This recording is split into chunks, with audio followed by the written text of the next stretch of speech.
everyone's is different. It's the root of some people's identities. Some people use it to express themselves, and other people use it to make a political statement. But it's a topic that happens to come up over and over again in the Afro-Caribbean community. Filming in the barracks. Yeah, I didn't like allowed to.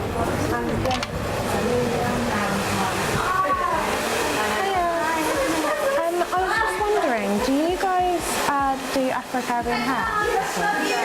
You don't? Okay, no, that's fine, thank you.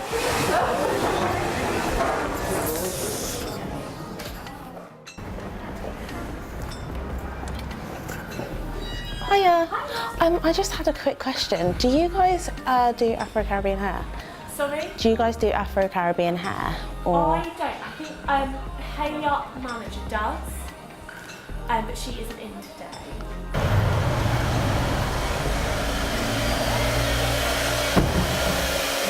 Hiya, I just had a really quick question for you guys. Do you guys do Afro-Caribbean hair at all? Afro-Caribbean hair? No. Okay, that's fine. Thank you.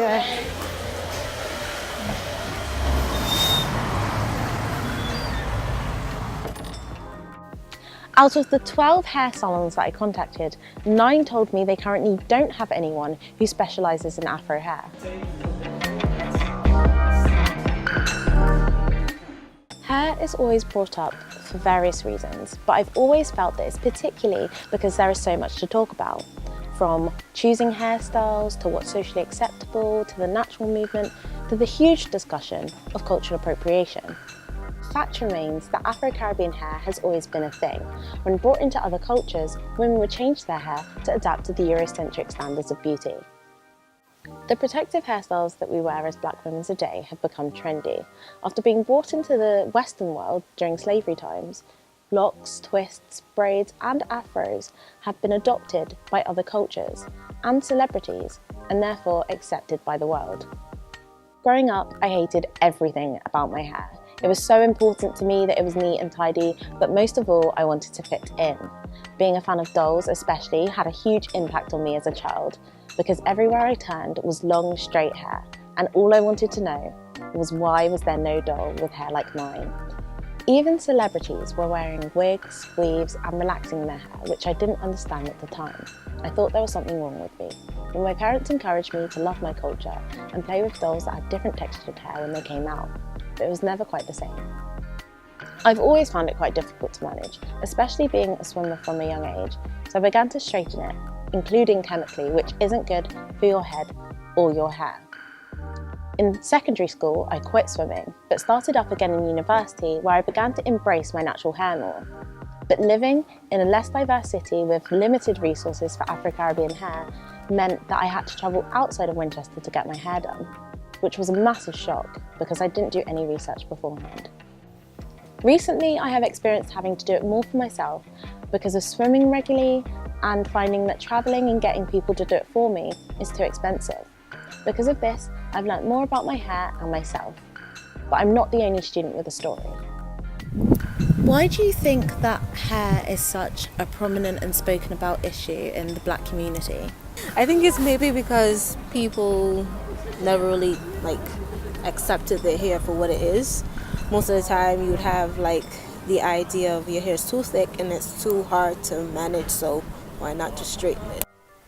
I just feel like it's prominent.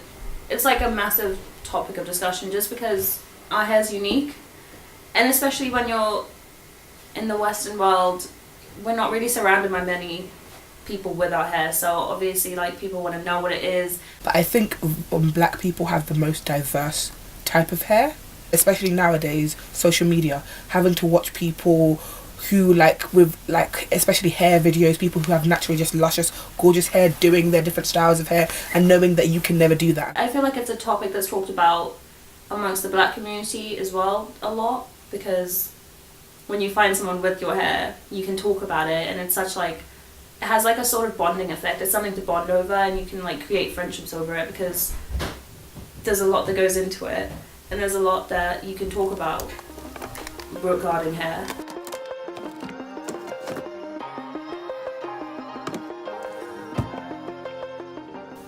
Is your hair important to you? And if so, why? When I first get it done in the first couple of weeks, it's the most important thing to me, and then I just don't care. Because it's like, because it's the pain and all the effort I've put in, I don't really go into as much effort as other girls do. If I don't have my hair done, I look incomplete. It's really important to me now because I realize that it has a lot to do with a black girl's identity. So if you take care of it and you flaunt it, you actually, boost yourself. My hair is really important to me. I feel like I could hide behind my hair, because like if there's something that I'm not liking, like on my face, or like I break out or something, at least it's hidden sort of behind my hair. It's almost like an icebreaker as well, because like if I go up to someone and my hair's just been done, I'm like, oh yeah, like, this is my hair, like we can just talk about what it is and how I got it done and the various styles I can get it done in and all that stuff. But yeah, my hair, it is really important to me, just because it is unique to me. So it starts from here, and then like when the compliment starts here, then everything else just falls into place.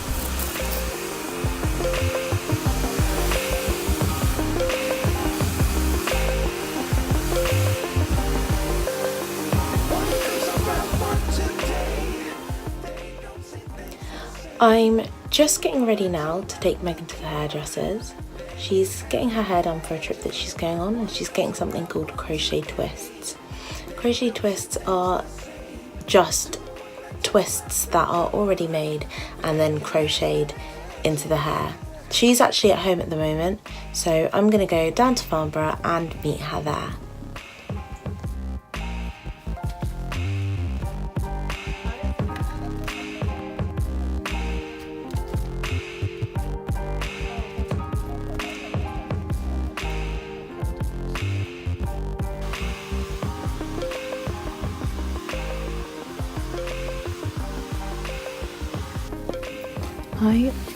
Whenever I get my hair done, I always feel quite I always get anxiety about whether it's gonna be good. No, about people making comments and stuff. Same. If I got one that I didn't like and I had to go to school the next day, let's just say I wasn't very happy. I would literally cry. There was one hairstyle I cried at because I did not like at all. And then I went to school and they were like, oh my god, Megan, your hair. And then I got a comment from one of my friends that was like, it's nice, but it looks a little bit like a wig, like one of those fake wigs. And I was like, great. So that really, just, I don't know, my self-esteem kind of went down from that a little bit. Yeah. So it affects your self-esteem a lot, getting your hair done. I guess this was just all about, self-confidence and what you like on yourself. Yeah, true. That matters at the end of the day. But when you're a kid and you're getting your hair done, you're looking for validation from other people. Yeah. Because you just want to kind of fit in. And with hair like ours, you don't really fit in all the time. True that. So, you're always going to kind of stand out. I went to volunteering and this lady, she just came up to me and she was just like, without even asking, she just went, oh my god, your hair's amazing. Like, what? Is it all yours? How did you do this? And just started asking me loads of questions. But I was just like, I didn't allow you to touch my hair. But she was just like, oh, how do you wash it? That's a frequent question that I get, is how do you wash it? Do you think that people asking so many questions and people not being as knowledgeable about Afro-Caribbean hair is one of the reasons that we tend to talk about it so much? Yeah, definitely. Because, I don't know, you get some people asking ignorant questions, and I feel like a lot of people with our hair have experienced people asking maybe questions that are a bit but they're a bit out there, so you're just you can bond over the fact that you've experienced it and you can talk about it and even maybe talk about how to deal with stuff like that, especially for maybe younger kids that don't understand. I feel like the reason why loads of people talk about it is in order to educate other people that don't understand a lot about Afro-Caribbean hair. So now that we've got social media hair is talked about a lot more than it was, and it reaches a lot more people. So I think it's also, partially to educate other people, not only to bond within your community, but just to let other people know that, our hair is different, but this is why our hair is different, and, the type of things that you can do with our hair and how versatile it is. But, and it's also, I think it's also to negate those ignorant questions. So that the next time you interact with someone that doesn't have the same hair as you can just, they'll hopefully know something. And then you can bond more with them. I think it's insane that you have to have a different qualification to do Afro-Caribbean hair. I didn't know that you had to. Afro-Caribbean hair. Yeah. If you can do that, you can do all of them. Yeah. But apparently, if you're trained in Caucasian hair, you can't do Afro-Caribbean. You can't do Afro-Caribbean hair. It's hard. A lot of people don't do Afro-Caribbean hair. What? Wait. They don't do Caucasian hair. If you are trained as a Caucasian hairdresser, it's hard to do Afro-Caribbean hair. Yeah. But if you are trained in Afro-Caribbean, you can do. There's a lot to moving away from university, a lot to think about and a lot to take in, especially when you're moving away from home to a place that's culturally different to where you're from. Like I did, you might face issues that some people don't understand. What are your salon experiences like, and are they any different to when you were a child?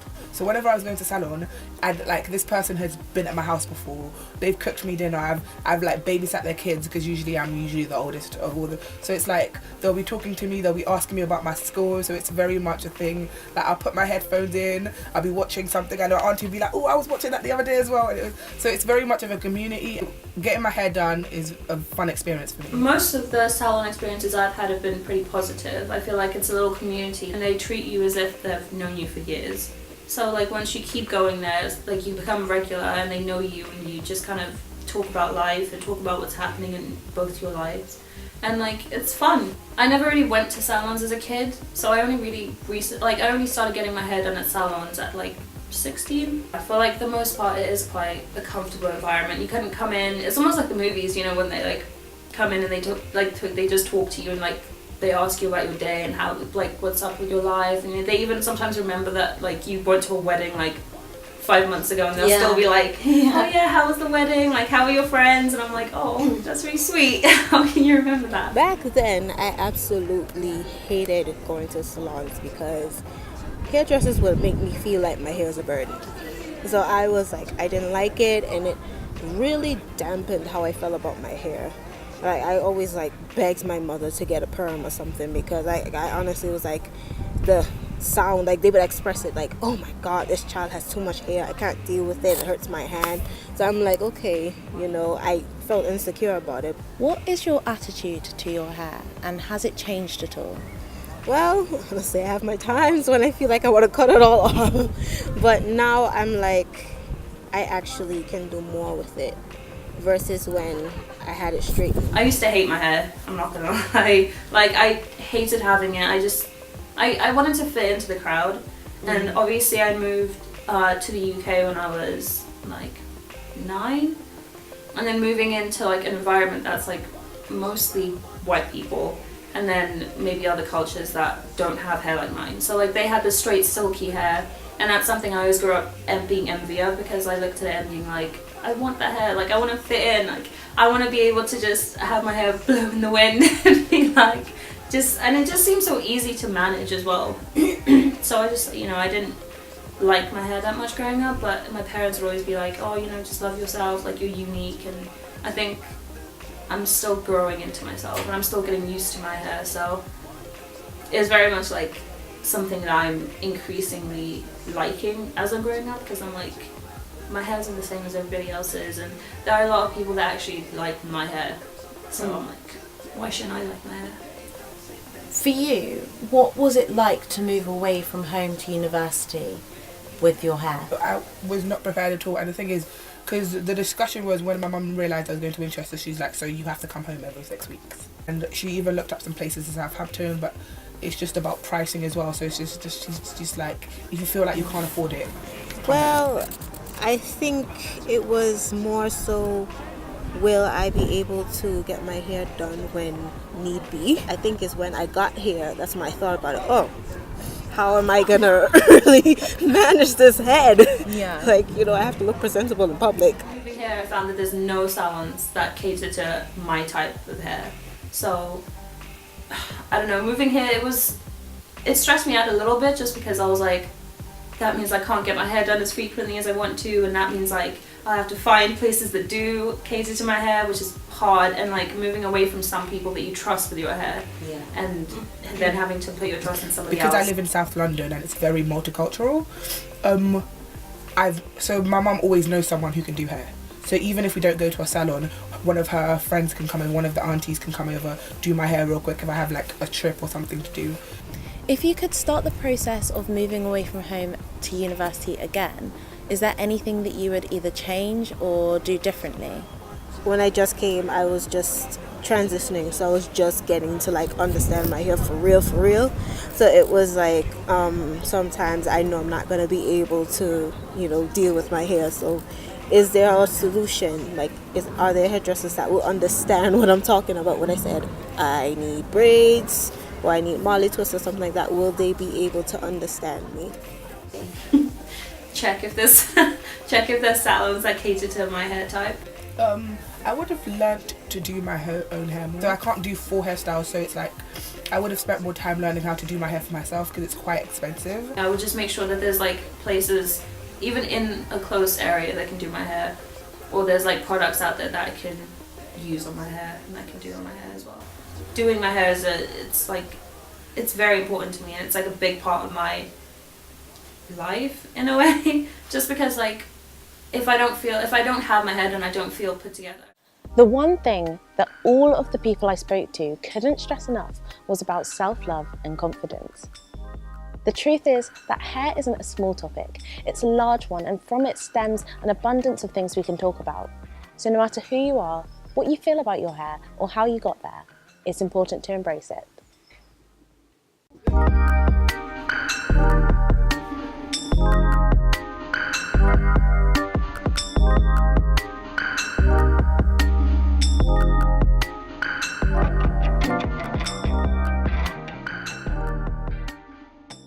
I used to straighten my hair a lot as a kid,